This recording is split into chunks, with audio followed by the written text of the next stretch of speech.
ರಾಜ್ಯದಲ್ಲಿ ಅಂತೂ ಇಂತೂ ಮುಖ್ಯಮಂತ್ರಿ ಸಿದ್ದರಾಮಯ್ಯ ಅವರು ಜಾತಿ ಗಣತಿ ವರದಿಯನ್ನ ದಡ ಸೇರಿಸೋ ಭಾಗವಾಗಿ ಸಚಿವರುಗಳಿಗೆ ಈ ಜಾತಿ ಗಣತಿಯ ರಿಪೋರ್ಟ್ ಏನು ಹೇಳುತ್ತೆ ಅನ್ನೋದನ್ನ ಚರ್ಚೆಯ ಭಾಗವಾಗಿ ಅವರೆಲ್ಲರಿಗೂ ಕೂಡ ಆ ಡೀಟೇಲ್ಸ್ ಡೇಟಾವನ್ನ ಕೊಟ್ಟಿರೋದ್ರಿಂದ ಈಗ ಆ ವರದಿ ಬಹಿರಂಗ ಆಗ್ತಾ ಇದೆ. ಸೊ ಒಂದು 8-9 ವರ್ಷಗಳ ಹಿಂದೆ ಲೀಕ್ ಆದಂತಹ ಆ ನಂಬರ್ಸ್ಗೂ ಈಗ ಬಹಿರಂಗ ಆಗಿರುವಂತಹ ನಂಬರ್ಸ್ಗೂ ವ್ಯತ್ಯಾಸ ಇದೆಯಾ ಅಂತ ನೀವು ಕೇಳಿದ್ರೆ ಒಂದು 8-9 ಲಕ್ಷ ವ್ಯತ್ಯಾಸ ಬಿಟ್ರೆ ಹೆಚ್ಚಿನ ವ್ಯತ್ಯಾಸಗಳೇನು ಕೂಡ ಕಾಣಿಸ್ತಾ ಇಲ್ಲ. ಹಾಗಾದ್ರೆ ಇದರ ಇಂಪ್ಲಿಮೆಂಟೇಷನ್ ಯಥಾವತ್ತಾಗಿ ಆಗತ್ತಾ ಅನ್ನೋ ಪ್ರಶ್ನೆಗೆ ಉತ್ತರ ಶುಕ್ರವಾರದ ಕ್ಯಾಬಿನೆಟ್ ಮೀಟ್. ಈಗ ಸದ್ಯಕ್ಕೆ ಜಾತಿ ಗಣತಿ ವರದಿ ಬಹಿರಂಗ ಆಗಿರೋದ್ರಿಂದ ಲೆಕ್ಕಾಚಾರ ಜಾತಿಗಳಿಗೆ ಸಂಬಂಧಪಟ್ಟಂತೆ ಏನಾಗಿದೆ, ಸ್ಯಾಂಪಲ್ಗಳ ಬಗ್ಗೆ ಏನೇ ಪ್ರಶ್ನೆಗಳಿರ್ಬೋದು, ಯಾವ ಪ್ರವರ್ಗದಲ್ಲಿ ಎಷ್ಟು ಜನಸಂಖ್ಯೆ ಇದೆ, ಯಾವ ಜಾತಿ ಪ್ರವರ್ಗಕ್ಕೆ ಎಷ್ಟೆಷ್ಟು ಮೀಸಲಾತಿಯನ್ನ ಹೆಚ್ಚಳ ಮಾಡಲಾಗಿದೆ, ಡೀಟೇಲ್ ರಿಪೋರ್ಟ್ ಅನ್ನು ನಾವು ಹೇಳ್ತಾ ಹೋಗ್ತೀವಿ. JP ಹೆಗ್ಡೆ ಆಯೋಗದ ಶಿಫಾರಸೇನು 5,98,00,000 ಜನರನ್ನ ಸಮೀಕ್ಷೆಗೆ ಒಳಪಡಿಸಿರುವಂತಹ ವರದಿ. ಅಕ್ಯುರೇಸಿ 94% ನಷ್ಟಿದೆ. 100% ಪಾಪ್ಯುಲೇಷನಲ್ಲಿ 94% ಅಷ್ಟು ಜನರ ಹತ್ರ ನಾವು ಮಾಹಿತಿ ಪಡ್ಕೊಂಡಿದ್ದೀವಿ ಅಂತ ಸರ್ವೆ ಮಾಡಿದ ರಿಪೋರ್ಟ್ ಹೇಳ್ತಾ ಇದೆ. ಆದರೆ ಒಂದು ಅಡಿಷನಲ್ ಇನ್ಫಾರ್ಮೇಶನ್ ಅಂದ್ರೆ ರಾಜ್ಯದಲ್ಲಿ 6,90,00,000 ಜನರ ಹತ್ರ ಆಧಾರ್ ಕಾರ್ಡ್ ಇದೆ. ಸಮೀಕ್ಷೆಗೆ ಒಳಪಟ್ಟವರು 5,98,00,000. ಸೊ ಈ ಶಿಫಾರಸ್ ಏನ್ ಹೇಳುತ್ತೆ ಹಾಗಾದ್ರೆ? ಕಾಂತರಾಜು ಆಯೋಗದ ವರದಿಯ ಅಪ್ಡೇಟೆಡ್ ವರ್ಷನ್ ಅನ್ನ JP ಹೆಗ್ಡೆ ಅವರು ಕೊಟ್ಟರು. ಸೊ ಶಿಫಾರಸ್ ಏನ್ ಹೇಳುತ್ತೆ? ಪಬ್ಲಿಕ್ ಟಿವಿಗೆ ಜಾತಿ ಗಣತಿಯ ವರದಿಯ ಪ್ರತಿ ಲಭ್ಯ ಆಗಿದೆ. ಯಾವ ಜಾತಿಯ ಜನಸಂಖ್ಯೆಯ ಜನ ಎಷ್ಟು ಮಟ್ಟಿಗಿದ್ದಾರೆ, ಎಷ್ಟು % ಮೀಸಲಾತಿಯನ್ನ ವರ್ಗೀಕರಣ ಮಾಡಬೇಕು, ರೀಸ್ಟ್ರಕ್ಚರ್ ಅಂತ ಅದನ್ನ ನಾವು ಹೇಳ್ತೀವಿ. ಸೊ ಎಷ್ಟು %? OBCಗಳಿಗೆ ನಿನ್ನೆಯಿಂದ ನಾವು ಮಾಹಿತಿ ಕೊಡ್ತಾ ಇದ್ದೀವಿ. ಹಿಂದುಳಿದ ವರ್ಗಕ್ಕೆ ಬಂಪರ್ ಅನ್ನ ಇದೇ ರೀತಿ ಶಿಫಾರಸ್ ಯಥಾವತ್ತಾಗಿ ಅನುಷ್ಠಾನಕ್ಕೆ ಬಂದ್ರೆ ಲಾಭ ಪಡ್ಕೊಳ್ಳುವಂತಹ ದೊಡ್ಡ ವರ್ಗ ಆಗುತ್ತೆ ಅಂತ. ಅದ್ರ ಜೊತೆಗೆ ಮುಸ್ಲಿಮ್ಸ್ರಿಗೂ ಕೂಡ ಬಂಪರ್ ಇದೆ. ಕೆಲ ಸಮುದಾಯಗಳನ್ನ ಶಿಫ್ಟ್ ಮಾಡುವಂತಹ ಕೆಲಸ ಕೂಡ ಆಗಿದೆ. ಪ್ರಬಲ ಜಾತಿ ಒಂದು ಎಕ್ಸಾಂಪಲ್ ನಿಮಗೆ ಕೊಟ್ಬಿಡ್ತೀನಿ ಏನಾಗಿದೆ ಅಂತ. ಹಿಂದೆ 2A ನಲ್ಲಿ ಕುರುಬರು ಬರ್ತಾ ಇದ್ರು, ಅವರಿಗೆ 15% ರಿಸರ್ವೇಶನ್ ಇತ್ತು. ಈ ಹೊಸ ಶಿಫಾರಸಿನ ಪ್ರಕಾರ 2A ಇಂದ ಅವರನ್ನ ತೆಗೆದು 1Bಗೆ ಹಾಕಲಾಗ್ತಾ ಇದೆ. 1B ನಲ್ಲಿ 12% ರಿಸರ್ವೇಶನ್ ಅವ್ರಿಗೆ ಸಿಗುತ್ತೆ. ಈಗ OBC ಜನಸಂಖ್ಯೆ ಎಷ್ಟು ನಂಬರ್ಸ್ ಪ್ರಕಾರ ನಾವು ಮಾಹಿತಿ ಕೊಡ್ತಾ ಹೋಗ್ತೀವಿ. OBCಯ ಜನಸಂಖ್ಯೆ 4,18,00,000 ಅಂತ ಹೇಳಲಾಗ್ತಾ ಇದೆ. ಒಟ್ಟು ರಿಸರ್ವೇಶನ್ ಎಷ್ಟು ಜಾಸ್ತಿ ಮಾಡ್ಬೇಕು ಇವರಿಗೆ ಪ್ರಶ್ನೆ ಇದ್ದಿದ್ದು.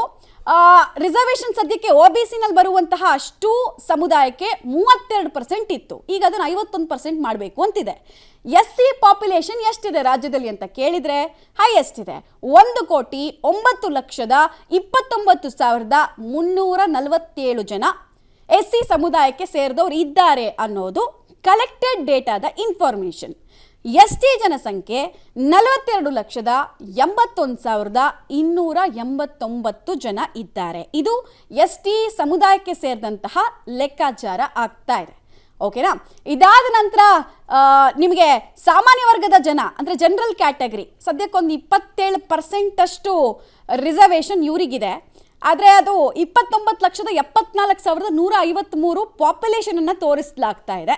ಜನರಲ್ ಕ್ಯಾಟಗರಿ ಅದು ರಿಸರ್ವೇಶನ್ ಇನ್ನೂ ಕಡಿಮೆ ಆಗಬಹುದು ಅಂತ ಹೇಳಲಾಗ್ತಾ ಇದೆ. GCನಲ್ಲಿ ಯಾರು ಬರ್ತಾರೆ ಅಂತ ಕೇಳಿದ್ರೆ ಬ್ರಾಹ್ಮಣರು ಸೇರಿದಂತೆ ಅನೇಕ ಕ್ಯಾಟಗರಿಗಳು ಬರ್ತವೆ. ಸರ್ವೆಗೆ ಒಳಪಟ್ಟಂತಹ ನಂಬರ್ ನಾನು ಹೇಳ್ತಾ ಇದ್ದೆ ನಿಮಗೆ 5,98,14,942 ಜನ ಇದ್ದಾರೆ. ಆದರೆ ಆಧಾರ್ ಕಾರ್ಡ್ ಇರೋದು 6,90,00,000 ಚಿಲ್ಡ್ರೆಯಷ್ಟು ಆಧಾರ್ ಕಾರ್ಡ್ಗಳು ಇದ್ದಾವೆ. ಸೊ 1 ಕೋಟಿಯಷ್ಟು ಜನ ಪಾಪ್ಯುಲೇಷನ್ನು ಸರ್ವೆಗೆ ಒಳಗಾಗಿಲ್ಲ ಅನ್ನೋದು ಒಂದು ಅಪಸ್ವರ ಯಾರ್ಯಾರ್ದು ವ್ಯಕ್ತ ಆಗ್ತಾ ಇದೆಯಲ್ಲ ಅವ್ರು ಕೊಡ್ತಾ ಇರುವಂತಹ ಡೇಟಾ. ಓಕೆ, ಇದು ಜನರ ಪಾಪ್ಯುಲೇಷನ್ ಆಯಿತು. ರಿಸರ್ವೇಷನ್ ಎಲ್ಲ ಎಷ್ಟು ಜಾಸ್ತಿ ಮಾಡಬೇಕು ಅನ್ನೋ ಶಿಫಾರಸ್ ಕೂಡ ಇದೆ JP ಹೆಗ್ಡೆ ಆಯೋಗದಿಂದ. ಏನು ರಿಸರ್ವೇಷನಲ್ಲಿ ಏನು ಜಾಸ್ತಿ ಆಗುತ್ತೆ ಮತ್ತು ಇದು ಹೆಂಗೆ ಪೊಲಿಟಿಕಲ್ ಈಕ್ವೇಷನನ್ನು ಬದಲಾಯಿಸುತ್ತೆ ಅಂತ ನೀವು ಕೇಳಿದರೆ, ಒಂದು ಇಲ್ಲಿ ತನಕ ರಾಜ್ಯದಲ್ಲಿ ಒಂದು ನಂಬಿಕೆ ಇತ್ತು. ನಂಬರ್ 1 ನಂಬರ್ 2 ಪಾಪ್ಯುಲೇಷನ್ನ ಜನ ಯಾರು ಕೇಳಿದರೆ ಲಿಂಗಾಯತರು ಮತ್ತು ಒಕ್ಕಲಿಗರು. ಅವ್ರಿಗೆ ಜಾಸ್ತಿ ಟಿಕೆಟ್ ಹಂಚಿಕೆ ಆಗ್ತಾ ಇತ್ತು, ಸವಲತ್ತುಗಳು ಆ ರೀತಿಯಲ್ಲಿ ಹಂಚಿಕೆ ಆಗ್ತಾ ಇತ್ತು. ಈಗ ಅದೆಲ್ಲ ರೀಚೇಂಜ್ ಆಗುತ್ತೆ ಅಂತ. ಹಾಗಾದರೆ SCಗಳಿಗೆ ಸಂಬಂಧಪಟ್ಟಂತೆ ಶಿಫಾರಸ್ ಏನು ಹೇಳುತ್ತೆ? ಇದು ನೋಡಿ, ಅಲ್ಲಿ 24% ಇದೆಯಲ್ಲ, ಕೇವಲ SCಗಳು ಮಾತ್ರ ಅಲ್ಲ, SC + ST ಎರಡೂ ಸೇರಿದಾಗ 24% ಆಗುತ್ತೆ. 1,09,29,347 ಜನಸಂಖ್ಯೆ ಇದು SCಗಳು. ಇವ್ರ ಜೊತೆಗೆ STಗಳನ್ನು ಸೇರಿಸಿದ್ರೆ ನಾವು 45 ಲಕ್ಷ ನೋಡಿ, 42,81,289. ಇಬ್ಬರದು ರಿಸರ್ವೇಷನ್ ಎಷ್ಟು ಕೇಳಿದ್ರೆ ಒಬ್ಬರದು 17%, ಇನ್ನೊಬ್ಬರದು 6.95%, ಎರಡೂ ಸೇರಿಸಿದ್ರೆ 24%. ಈಗ 24%ನ ಚೇಂಜ್ ಮಾಡಬೇಕಾ ಅಂತ ಶಿಫಾರಸ್ ಹೇಳುತ್ತಾ ನೀವು ಕೇಳಿದ್ರೆ ಸೇಮ್ ರಿಸರ್ವೇಷನ್ನ ಕಾಯ್ದುಕೊಳ್ಬೇಕು ಅಂತ ಶಿಫಾರಸನ್ನು ಕೊಟ್ಟಿದ್ದಾರೆ. ಹಿಂದೆ ಇರುವಂತಹ ರಿಸರ್ವೇಷನ್ನು ಸರಿ ಇದೆ, ಈಗ ಅದಕ್ಕೇನು ಇನ್ನಷ್ಟು ಜಾಸ್ತಿ ಮಾಡೋದು ಬೇಡ ಅನ್ನೋದು ಒಂದು. ಆಮೇಲೆ ಇಲ್ಲಿ ನಾವು OBCಗಳ ವರ್ಗೀಕರಣಕ್ಕೆ ಬರೋಣ. ಜಾತಿ ಗಣತಿಯಲ್ಲಿ ಇಷ್ಟು ದಿನ ಇದ್ದಿದ್ದು ಹೆಂಗೆ ಅಂದರೆ ಪ್ರವರ್ಗ 1 ಅಂತ ಮಾತ್ರ ಇತ್ತು. ಈಗ ಅದನ್ನು 1A 1B ಅಂತ ಮಾಡಿದ್ದಾರೆ. ಹಿಂದೆ ಪ್ರವರ್ಗ 1ನಲ್ಲಿ ರಿಸರ್ವೇಷನ್ 4% ಇತ್ತು. ಪ್ರವರ್ಗ 1ನಲ್ಲಿ ಯಾರು ಬರ್ತಾರೆ ನೀವು ಕೇಳಿದರೆ ಈ ಗೊಲ್ಲ ಸಮುದಾಯಕ್ಕೆ ಸೇರಿದವ್ರು ಬರ್ತಾರೆ, ಬೆಸ್ತರು ಬರ್ತಾರೆ. ಸೊ ಈ ಥರದೊಂದು 104 ಜಾತಿಗಳು ಬರ್ತಾರೆ. ಅವರಿಗೆಲ್ಲ 4% ರಿಸರ್ವೇಷನ್ ಇತ್ತು. ಈಗ ಅದು 6% ಆಗುತ್ತೆ. ಮತ್ತು ಹೊಸದಾಗಿ ಫಾರ್ಮ್ ಆಗಿರುವಂತಹ ಇನ್ನೊಂದು ಕೆಟಗರಿ ಅಂತ ಕೇಳಿದರೆ ಅದು ಪ್ರವರ್ಗ 1B. ಇಲ್ಲಿಗೆ 12% ಶಿಫಾರಸನ್ನು ಕೊಡಲಾಗ್ತಾ ಇದೆ. 12% ರಿಸರ್ವೇಷನ್ ಇವ್ರಿಗೆ ಕೊಡಿ ಅಂತ. ಇಲ್ಲಿ ಯಾರು ಬರ್ತಾರೆ ಕೇಳಿದರೆ ಕುರುಬರು ಸೇರಿದಂತೆ ಒಂದಷ್ಟು ಸಮುದಾಯಗಳನ್ನು ಶಿಫ್ಟ್ ಮಾಡ್ತಾ ಇದ್ದಾರೆ. ಅಂದರೆ ಬೇರೆ ಬೇರೆ ಕ್ಯಾಟಗರಿಯಲ್ಲಿ ಅವರಿದ್ರು. 2Aನಲ್ಲಿ ಕುರುಬರು ಇದ್ರು, ಅವ್ರನ್ನ ತೆಗೆದು 1Bಗೆ ಹಾಕ್ತಾರೆ. ಈಗ ನೆಕ್ಸ್ಟು ಪ್ರವರ್ಗ 2Aಗೆ ಬರೋದಾದರೆ ನಾವು ಇಲ್ಲಿ ಮುಂಚೆ ಇವ್ರಿಗಿದ್ದಂತಹ ರಿಸರ್ವೇಷನು 15%. ನೀವು ನೋಡ್ತಾ ಇದ್ದೀರ ಅದನ್ನು ಮೀಸಲಾತಿನ. ಈಗ ಶಿಫಾರಸು 10% ಮಾಡಿ ಇವ್ರ ಪಾಪ್ಯುಲೇಷನ್ಗೆ ಅನುಗುಣವಾಗಿ ಅಂತ ಹೇಳ್ತಾ ಇದ್ದಾರೆ. ಸೊ 2Aಗೆ ಸಂಬಂಧಪಟ್ಟಂತಹ ಮಾಹಿತಿ ಇದು. 2Aಯಿಂದ ಕೂಡ ಅಷ್ಟೇ ಕೆಲವರನ್ನು ಶಿಫ್ಟ್ ಮಾಡೋ ಕೆಲಸ ಆಗಿದೆ. 2Bನಲ್ಲಿ ಕೂಡ ಅಷ್ಟೇ. 2Bನಲ್ಲಿ ಯಾರು ಇದ್ದಿದ್ದು ಫಸ್ಟು ಅಂತ ಕೇಳಿದರೆ ಫಸ್ಟು ಮುಂದೆ ಯಾವಾಗಲೂ ಇರೋದು ಮುಸ್ಲಿಮ್ಸೇ. ಇದು ಮುಸ್ಲಿಮ್ಸ್ಗಂತ ಇರುವಂತಹ ಕೆಟಗರಿ. ಫಸ್ಟು ಅವ್ರಿಗೆ 4% ರಿಸರ್ವೇಷನ್ ಇತ್ತು. ಈಗ ಅದನ್ನು 8% ಮಾಡಿ ಬಿಕಾಸ್ ಅವ್ರ ಪಾಪ್ಯುಲೇಷನ್ ಜಾಸ್ತಿ ಆಗಿದೆ ಅಂತ ಹೇಳ್ತಾ ಇದ್ದಾರೆ. ಈ ಶಿಫಾರಸನ್ನು ಇಂಪ್ಲಿಮೆಂಟ್ ಮಾಡಿದ್ರೆ ಮುಸ್ಲಿಮರಿಗೆ ಬಂಪರ್ ಅನ್ನೋದನ್ನು ನಾವು ವ್ಯಾಖ್ಯಾನಿಸ್ಬೋದು. ಒಂದೇ ಒಂದು ಕಾಸ್ಟ್ ಇದರಲ್ಲಿ ಇದ್ದಿದ್ದು ಮುಸ್ಲಿಮ್ಸದ್ದು ಮಾತ್ರ. ಸೊ ಅವರಿಗೆ 4 to 8% ಜಿಗಿತ ಸಿಗುತ್ತೆ ಇಂಪ್ಲಿಮೆಂಟೇಷನ್ ಆದರೆ. 3Aನಲ್ಲಿ ಯಾರಿದ್ರು ಅಂತ ನೀವು ಕೇಳ್ಬೋದು. 3Aನಲ್ಲಿ ಒಕ್ಕಲಿಗರು ಇದ್ರು. ಒಕ್ಕಲಿಗರು ಸೇರಿದಂತೆ ಆಲ್ಮೋಸ್ಟ್ ಒಂದು 35 ಜಾತಿ, ಅಂದರೆ ಈ ಒಕ್ಕಲಿಗರು, ಬಲಿಜಿಗರು, ಕೊಡವರು ಅಂತೆಲ್ಲ ಒಂದು 35 ಜಾತಿ ಇದೆ. ಹಿಂದೆ ಅವ್ರಿಗಿದ್ದಂತಹ ರಿಸರ್ವೇಷನ್ನು ಮತ್ತು ಈಗ ಶಿಫಾರಸ್ ಮಾಡಿರುವಂತಹ ರಿಸರ್ವೇಷನ್ನು ಹಿಂದೆ 4% ಇತ್ತು. ಈಗ ಅದನ್ನು 7% ಮಾಡಿ ಅಂತ ಹೇಳಿದ್ದಾರೆ. ಬಿಕಾಸ್ ಪಾಪ್ಯುಲೇಷನನ್ನು ತೋರಿಸ್ತಾ ಇದ್ದಾರೆ. ಅದಾದ ನಂತರ ನೆಕ್ಸ್ಟ್ ನಾವು ಬರೋದು 3B ಇಂಪಾರ್ಟೆಂಟ್ ಕ್ಯಾಟಗರಿ. ವೀರಶೈವ ಲಿಂಗಾಯತರು ಬರ್ತಾರೆ, ಆಮೇಲೆ ಜೈನರು ಬರ್ತಾರೆ, ಕ್ರಿಶ್ಚಿಯನ್ಸಲ್ಲಿ ರೋಮನ್ ಕೆಥಲಿಕ್ ಅಂತ ಒಂದು ಕ್ಯಾಟಗರಿ ಇದೆ, RC ಅಂತ, ಅವರು ಬರ್ತಾರೆ. ಅದ್ರ ಜೊತೆಗೆ ಬಂಟರು ಬರ್ತಾರೆ. ಸೊ ಇವರೆಲ್ಲ ಇದ್ದಂತಹ ಕ್ಯಾಟಗರಿನಲ್ಲಿ ಹಿಂದೆ ಇದ್ದಿದ್ದ ಮೀಸಲಾತಿ 5%, ಈಗ ಅದನ್ನು 8%ಗೆ ಏರಿಕೆ ಮಾಡಿ ಅಂತ ಹೇಳಿದ್ದಾರೆ. ಸೊ ಟೋಟಲ್ ಆಗಿ OBC 32% ಇತ್ತು, 24% SC STಗಳಿದ್ದಿತ್ತು. ಅದೆರಡೂ ಸೇರಿಸಿದಾಗ ಒಂದು 66% ಅಷ್ಟು ಬರ್ತಾ ಇತ್ತು. ಈಗ ಶಿಫಾರಸ್ಸಿನ ಪ್ರಕಾರ ಅದು ನಂಬರು ರಿಸರ್ವೇಷನ್ ಕ್ಯಾಪ್ ಇದೆಯಲ್ಲ, ಕ್ಯಾಪನ್ನು ದಾಟ್ ಹೋಗುತ್ತೆ. 85% ಅಷ್ಟು ರಿಸರ್ವೇಷನನ್ನು ಮಾಡಬೇಕು ಅನ್ನೋದು ಒಂದು ಮಾಹಿತಿ. ನಾನು ಆಗಲೇ ಎಕ್ಸ್ಪ್ಲೈನ್ ಮಾಡಿದ್ದೆ ನಿಮಗೆ ಯಾವ್ಯಾವ ಜಾತಿಗಳು ಯಾವ್ಯಾವ ಪ್ರವರ್ಗದಲ್ಲಿ ಬರುತ್ತೆ ಅಂತ. ಇನ್ನೊಂದು ಸಲ ನೋಡ್ಬಿಡೋಣ. ಪ್ರವರ್ಗ 1ನಲ್ಲಿ ಆಗಲೇ ಹೇಳ್ದಾಗೆ ಗೊಲ್ಲರು ಬರ್ತಾರೆ, ಗಂಗಮತ ಸಮುದಾಯಕ್ಕೆ ಸೇರ್ಪಟ್ಟವ್ರು ಬರ್ತಾರೆ. ಇವರೆಲ್ಲ ಮುಂಚೆ ಪ್ರವರ್ಗ 1ನಲ್ಲಿದ್ದರು, ಈಗ 1Aಗೆ ಶಿಫ್ಟ್ ಆಗಿದ್ದಾರೆ ಅಷ್ಟೇ. ಉಪ್ಪಾರ ಸಮುದಾಯಕ್ಕೆ ಸೇರಿದವ್ರು ಬರ್ತಾರೆ, ಮೊಗವೀರ, ಕೋಲಿಗಳು ಬರ್ತಾರೆ ಇದರಲ್ಲಿ. ಇದ್ರ ಜೊತೆಗೆ ಒಂದು ಆಲ್ಮೋಸ್ಟ್ ಒಂದು 104 ಜಾತಿ ಬರುತ್ತೆ ಪ್ರವರ್ಗ 1Aನಲ್ಲಿ. ಸೊ ಅವರೆಲ್ಲ ಪ್ರವರ್ಗ 1ನಿಂದ 1Aಗೆ ಶಿಫ್ಟ್ ಆಗ್ತಾರೆ. 1Bನಲ್ಲಿ ನಾವು ಗಮನಿಸೋದಾದರೆ ತುಂಬ ಇಂಪಾರ್ಟೆಂಟ್ ಪಾಯಿಂಟ್ ಇದು. ಕುರುಬ ಸಮುದಾಯ ನಾನು ಆಗಲೇ ಹೇಳ್ತಾ ಇದ್ದೆ, ಇವರು ಇಷ್ಟು ದಿನ ಇದ್ದಿದ್ದು 2Aನಲ್ಲಿ, ಈಗ ಅವ್ರು ಶಿಫ್ಟ್ ಆಗ್ತಾ ಇರೋದು 1Bಗೆ. 15% ಮೀಸಲಾತಿ ಅವ್ರಿಗೆ ಸಿಗ್ತಾ ಇತ್ತು ಹಿಂದೆ, ಈಗ 12% ಮೀಸಲಾತಿಯನ್ನು 1Bಗೆ ಸಂಬಂಧಪಟ್ಟಂತೆ ಶಿಫಾರಸನ್ನು ಮಾಡಿದ್ದಾರೆ. ಸೊ ಅಲ್ಲಿಗೆ ಬರ್ತಾರೆ. ರಾಜ್ಯದ ಪ್ರಭಾವಿ ಸಮುದಾಯಗಳಲ್ಲಿ ಅದು ಕೂಡ ಒಂದು. ಪೊಲಿಟಿಕಲ್ ಲೀಡರ್ಸ್ ಎಷ್ಟು ಜನ ಇದ್ದಾರೆ ಅನ್ನೋದು ನಿಮ್ಗೆ ಗೊತ್ತಿದೆ. 2Aಗೆ ಸಂಬಂಧಪಟ್ಟಂತೆ ಯಾರ್ಯಾರು ಬರ್ತಾರೆ ಅಂದರೆ ಕುಲ ಕಸುಬನ್ನು ಆಧರಿಸಿ ಮಾತನಾಡೋದಾದರೆ ಮಡಿವಾಳರು ಬರ್ತಾಯಿದ್ರು, ಈಡಿಗರು ಬರ್ತಾಯಿದ್ರು. ಸೊ ಈ 2Aನಲ್ಲಿ ಕೆಲವರನ್ನು ಶಿಫ್ಟ್ ಮಾಡೋ ಕೆಲಸ ಆಗಿದೆ. ರೈಟ್, ಡೀಟೇಲ್ಸ್ ಕೊಡ್ತಾರೆ. ನೇರ ಸಂಪರ್ಕದಲ್ಲಿ ಜಾಯ್ನ್ ಆಗ್ತಾ ಇದ್ದಾರೆ ಮಸೂದ್. ರಿಸರ್ವೇಷನ್ ಕ್ಯಾಪು 50% ಇರೋದು. Indira Sawhney versus union government ಕೇಸ್ನಲ್ಲಿ 50% ಇರಬೇಕು, ಅದನ್ನು ಮೀರಬಾರ್ದು ಅಂತ ಸುಪ್ರೀಂ ಕೋರ್ಟ್ದು ಕ್ಲಿಯರ್ ಕಟ್ ಆದೇಶ ಇದೆ. ಇಷ್ಟನ್ನು ಮೀರಿ ಕೂಡ 89% ಅಷ್ಟು ರಿಸರ್ವೇಷನ್ ತಗೊಂಡು ಹೋಗಬೇಕು ಅಂತ ಶಿಫಾರಸು ಹೇಳ್ತಾ ಇದ್ರು ಆಯೋಗದಿಂದ. ಇದನ್ನು ಇಂಪ್ಲಿಮೆಂಟೇಷನ್ ಮಾಡೋದಕ್ಕೆ ಸಾಧ್ಯನಾ? ಯಾಕಂದರೆ ಲೀಗಲ್ ಸ್ಕ್ರೂಟಿನಿನ ಪಾಸ್ ಮಾಡಬೇಕು. ಲೀಗಲ್ ಸ್ಕ್ರೂಟಿನಿ ಪಾಸ್ ಆಯಿತು ಅಂದರೆ ರಾಜ್ಯ ರಾಜಕಾರಣದ ಪೊಲಿಟಿಕಲ್ ಡೈನಮಿಕ್ಸ್ ಚೇಂಜ್ ಆಗುತ್ತೆ. ಸೊ ಏನು ಸಿದ್ಧತೆ ಆಗಿದೆ ಅಂತ? ಮಮತಾ, ಮೊನ್ನೆಯಷ್ಟೇ ಜಾತಿ ಜನಗಣತಿ ವರದಿ ಸಚಿವ ಸಂಪುಟ ಸಭೆಯಲ್ಲಿ ಮಂಡನೆ ಆಯಿತು. ಆ ಸಂಬಂಧಪಟ್ಟಂತೆ ಎಲ್ಲ ಸಚಿವರಿಗೂ ಕೂಡ ಈಗಾಗಲೇ ಒಂದೊಂದು ಪ್ರತಿಯನ್ನು ಕೊಟ್ಟಿದ್ದಾರೆ. ಅಧ್ಯಯನ ಮಾಡೋದಕ್ಕೆ 1 ವಾರ ಕೊಟ್ಟಿದ್ದಾರೆ. ಮುಂದಿನ ವಾರ ವಿಶೇಷ ಸಚಿವ ಸಂಪುಟ ಸಭೆ ಕರೆಯಲಾಗಿದೆ.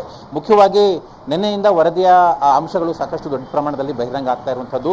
ಎಲ್ಲ ಸಮುದಾಯಗಳಿಗೂ ಕೂಡ ಮೀಸಲಾತಿ ಕೊಡಬೇಕು ಅನ್ನುವಂಥ ಮುಖ್ಯವಾದಂಥ ಶಿಫಾರಸನ್ನು ಕೂಡ, ಅಂದರೆ ಇರುವಂಥ ಮೀಸಲಾತಿ ಪ್ರಮಾಣದಲ್ಲಿ ಜಾಸ್ತಿ ಮಾಡಬೇಕು ಅನ್ನುವಂಥ ಮುಖ್ಯವಾದಂಥ ಶಿಫಾರಸನ್ನು ಈ ಒಂದು ವರದಿಯಲ್ಲಿ ಕೊಟ್ಟಿರುವಂಥದ್ದು. ಅಂದರೆ ಈಗ ಏನೆಲ್ಲ ವಿರೋಧ ಬರ್ತಾ ಇದೆ, ಪ್ರಬಲ ಸಮುದಾಯದ ಜನಸಂಖ್ಯೆ ಕಡಿಮೆ ಆಗಿದೆ, ಬೇರೆ ಬೇರೆ ಸಮುದಾಯದ ಜನಸಂಖ್ಯೆ ನಮ್ಮದು ಕಡಿಮೆ ಆಗಿದೆ, ನಿಮ್ಮದು ಜಾಸ್ತಿ ಆಗಿದೆ, ಈ ಒಂದು ಲೆಕ್ಕಾಚಾರ ಇತ್ತಲ್ಲ, ಆ ಥರದೊಂದು ಆಕ್ಷೇಪಗಳು ಬರದೇ ಇರೋದಂತೆ ಒಂದು ರೀತಿಯಲ್ಲಿ ತಡೆಯುವಲ್ಲಿ ಈ ವಾದ ಸಹಕಾರಿಯಾಗಿರುವಂಥದ್ದು.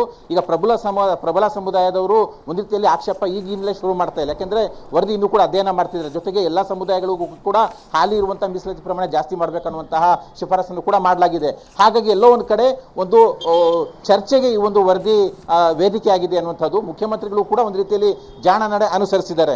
ಮುಖ್ಯವಾಗಿ ರಾಜ್ಯದಲ್ಲಿರುವಂತಹ ಮೀಸಲಾತಿ ಸಮೀಕರಣ ಬದಲಾಗುತ್ತೆ ಅನ್ನುವಂಥ ಚರ್ಚೆಗಳು ಕೂಡ ನಡೀತಾ ಇದ್ದಾವೆ. ಯಾಕೆಂದರೆ ಆ ಥರದೊಂದು ಶಿಫಾರಸು ಈ ಒಂದು ವರದಿಯಲ್ಲಿ ಮಾಡಲಾಗಿದೆ. ಸದ್ಯಕ್ಕೆ 56% ನಮ್ಮ ರಾಜ್ಯದಲ್ಲಿ ಮೀಸಲಾತಿ ಪ್ರಮಾಣ ಇದೆ. ಈಗ ಇಂದಿರಾ ಸಾಹ್ನಿ ಪ್ರಕರಣ ಸಂಬಂಧಪಟ್ಟಂತೆ ಅದನ್ನೇ ಅನ್ವಯ ಮಾಡಬೇಕು ಅಂತಂದರೆ 50% ಮಿತಿಯಲ್ಲಿ ಇರಬೇಕು. ಆ ಥರ ಇಲ್ವಲ್ಲ, ಈಗ ಇರುವಂಥದ್ದು 56%. ಹಾಗಾಗಿ ಅದನ್ನು ಮತ್ತೆ ಹೆಚ್ಚಳ ಮಾಡಬಹುದು ಅನ್ನುವಂಥ ಪ್ರಮುಖವಾದಂಥ ಶಿಫಾರಸು ಮಾಡಲಾಗಿದೆ. ಬೇರೆ ಬೇರೆ ರಾಜ್ಯಗಳಲ್ಲಿ ತಮಿಳುನಾಡಲ್ಲಿ 69% ಇದೆ. ಇದೇ ಜಾತಿ ಜನಗಣತಿ ವರದಿ ಆಧರಿಸಿ 1983ರ ವರದಿ ಆಧರಿಸಿ ಅವರು ಜಾಸ್ತಿ ಮಾಡಿದ್ದಾರೆ. ಸಂವಿಧಾನಕ್ಕೆ ತಿದ್ದುಪಡಿ ಮೂಲಕ ಅದನ್ನು ಜಾರಿ ಮಾಡಿದ್ದಾರೆ. ಅದು ರಾಜ್ಯದಲ್ಲೂ ಕೂಡ ಅದು ಸಾಧ್ಯ ಅನ್ನುವಂತಹ ಶಿಫಾರಸನ್ನು ಮಾಡಲಾಗಿದೆ. ಇರುವಂತಹ 56% ಪ್ಲಸ್ ಸಾಮಾನ್ಯ ವರ್ಗಕ್ಕೆ EWSಗೆ 10% ಕೊಟ್ಟಿದ್ದಾರೆ. ಒಟ್ಟು 66% ಮೀಸಲಾತಿಯನ್ನು 80ರವರೆಗೂ ಕೂಡ ತೆಗೆದುಕೊಂಡು ಹೋಗ್ಬೋದು ಅನ್ನುವಂಥ ಶಿಫಾರಸನ್ನು ಮಾಡಲಾಗಿರುವಂಥದ್ದು. ಯಾವೆಲ್ಲ ಸಮುದಾಯಗಳಿಗೆ ಎಷ್ಟೆಲ್ಲ ಜನಸಂಖ್ಯೆ ಕಳೆದ 10 ವರ್ಷಗಳಲ್ಲಿ ಇರುವಂಥ ಡೇಟಾವನ್ನು ಈ ಒಂದು ವರದಿಯಲ್ಲಿ ಕೊಡಲಾಗಿದೆ. ಎಲ್ಲ ಸಮುದಾಯಗಳಿಗೂ ಕೂಡ ಮೀಸಲಾತಿ ಹೆಚ್ಚಳ ಮಾಡಬೇಕು ಅನ್ನುವಂತಹ ಶಿಫಾರಸನ್ನು ಕೂಡ ಪ್ರಮುಖವಾಗಿ ಮಾಡಿರುವಂಥದ್ದು. ಅದರಲ್ಲಿ ಮುಖ್ಯವಾಗಿ OBC ಮೀಸಲಾತಿ ಈಗಿರುವಂತಹ 32% 51%ವರೆಗೂ ಕೂಡ ಏರಿಕೆ ಮಾಡಬೇಕು ಅನ್ನುವಂತಹ ಶಿಫಾರಸನ್ನು ಕೂಡ ಇಲ್ಲಿ ಮಾಡಲಾಗಿರುವಂಥದ್ದು. ಹಾಗೆ 3A ಒಕ್ಕಲಿಗ ಸಮುದಾಯ 4% ಇದೆ, 7%. 3B ಲಿಂಗಾಯತ ಸಮುದಾಯ 5% ಇದೆ, ಅದನ್ನು 8%. ಹಾಗೆ ಮುಸ್ಲಿಂ ಮೀಸಲಾತಿ ಒಟ್ಟು ಡಬಲ್ ಅಂದರೆ 4% ಇದೆ, ಅದನ್ನು 8% ಮಾಡಬೇಕು. ಜೊತೆಗೆ ಕುರುಬ ಸಮುದಾಯವನ್ನು ಈಗ ಹಿಂದುಳಿದ ವರ್ಗದಿಂದ ಅತಿ ಹಿಂದುಳಿದ ವರ್ಗ ಅಂತ ಕನ್ಸಿಡರ್ ಮಾಡಬೇಕು. ಇವೇ ಪ್ರಮುಖ ಅಂಶಗಳನ್ನು ಇಟ್ಕೊಂಡಿರುವಂತಹ ಶಿಫಾರಸು ಮಾಡಿರುವಂತಹ ವರದಿ. ಯಾವುದೇ ಸಮುದಾಯಕ್ಕೂ ಕೂಡ ಬೇಸರ ಆಗಬಾರ್ದು ಅನ್ನುವಂಥ ಒಂದು ಲೆಕ್ಕಾಚಾರದೊಂದಿಗೆ ಈ ಒಂದು ವರದಿ ಇರುವಂಥದ್ದು. ಹಾಗಾಗಿ ಏನೆಲ್ಲ ಮುಂದೆ ಸಲಹೆ ಸೂಚನೆಗಳು ಬರ್ತವೆ ಕಾದು ನೋಡಬೇಕು. ಈಗ ಇರುವಂಥ ಮೀಸಲಾತಿ ಪ್ರಮಾಣ ಯಾವ ರೀತಿ ಜಾಸ್ತಿ ಮಾಡ್ತಾರೆ ರಾಜ್ಯ ಸರ್ಕಾರ ಅನ್ನುವಂಥದ್ದು ಸಾಕಷ್ಟು ಚರ್ಚೆಗಳು ಕಾನೂನು ತಜ್ಞರ ಜೊತೆಗೆ ಹೈಕೋರ್ಟು ಸುಪ್ರೀಂ ಕೋರ್ಟ್ ತೀರ್ಪುಗಳನ್ನು ಮುಂದೆ ಇಟ್ಕೊಂಡು ಅಧ್ಯಯನ ಮಾಡಿ ಇವೆಲ್ಲಕ್ಕೂ ಕೂಡ ತೆರೆ ಎಳೆಯಬೇಕಾಗುತ್ತೆ. ಹಾಗಾಗಿ ದೊಡ್ಡ ಮಟ್ಟದಲ್ಲಿ ರಾಜ್ಯದಲ್ಲಿ ಏನೀಗ ಮಂಡನೆ ಆಗಿದೆ ಜಾತಿ ಜನಗಣತಿ ವರದಿ ಸಾಕಷ್ಟು ಕುತೂಹಲ ಮೂಡಿಸಿರುವಂಥದ್ದು. ಮಮತಾ, ರೈಟ್, ಧನ್ಯವಾದ ತಮ್ಮೆಲ್ಲ ಮಾಹಿತಿಗಾಗಿ ಮಸೂದ್. ಹಿಂದೆ VP ಸಿಂಗ್ ಅವರು ಇದ್ದಂತಹ ಸಂದರ್ಭದಲ್ಲಿ ಅವ್ರದ್ದು ಇನ್ನೇನು ಗೌರ್ಮೆಂಟ್ ಬೀಳುತ್ತೆ ಅಂದಾಗ ಮಂಡಲ್ ಕಮಿಷನ್ ಅಂತ ಒಂದು ತಂದ್ರು ಅವರು. ಅದರ ಬಗ್ಗೆ ವಿಪರೀತ ಚರ್ಚೆ ಆಗೋದಕ್ಕೆ ಸ್ಟಾರ್ಟ್ ಆಯಿತು. ಅದೇ ರೀತಿಯಾದಂತಹ ಸ್ಟ್ರಾಟಜಿಯನ್ನು ಮುಖ್ಯಮಂತ್ರಿಗಳು ಮಾಡ್ತಾ ಇದ್ದಾರೆ ಅಂತ. ಅಂದರೆ ಅವರೇನು ಡಿಸೆಂಬರ್ ಡೆಡ್ಲೈನನ್ನು ಒಪ್ಕೊಂಡು ಬಿಡ್ತಾರೆ, ಅದಕ್ಕೆ ಮುಂಚೆ ಕೊನೆ ಕೆಲಸ ಅಂತೆಲ್ಲ ಹೇಳಕ್ಕೆ ಬರಲ್ಲ. ಬಟ್ ಎಲ್ಲಿ ಮಂಡಲ್ ಕಮಿಷನ್ ಮಂಡನೆ ಆದಾಗ ಆದಂತಹ ಚರ್ಚೆ ಆಗಿತ್ತು, ಅದೇ ರೀತಿಯಾದಂತಹ ಒಂದು ಭಾವನೆ ಕರ್ನಾಟಕದಲ್ಲಿ ವ್ಯಕ್ತ ಆಗ್ತಾ ಇದೆ.